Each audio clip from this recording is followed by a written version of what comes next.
ทุกคน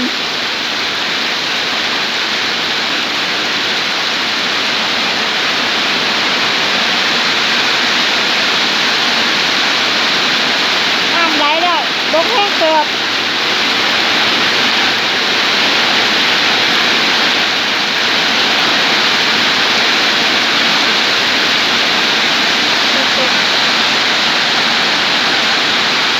ตัวอุ้ยมองอยู่สีเก้า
วันนี้ไม่ได้หดผักวันที่2แล้วทุกคน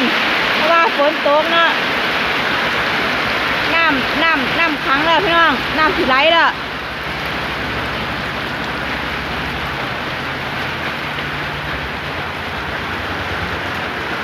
คุณพานุมา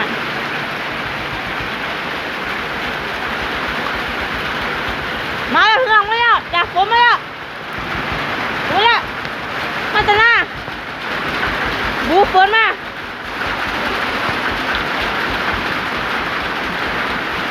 เอ๊ะ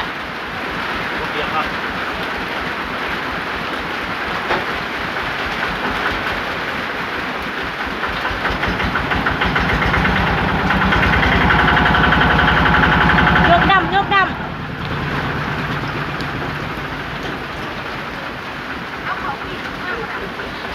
ช่ไหมอ่ะบ่มีได้หรอกินไหมอย่างขอกินไป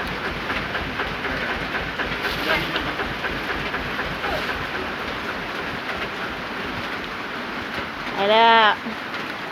เพื่อนไปเสียบมันพี่น้องฝนตกไล่ห้ามหัวไปเนี่ยฝ้าวเลยไปเนี่ยเปียกมันยอดเลย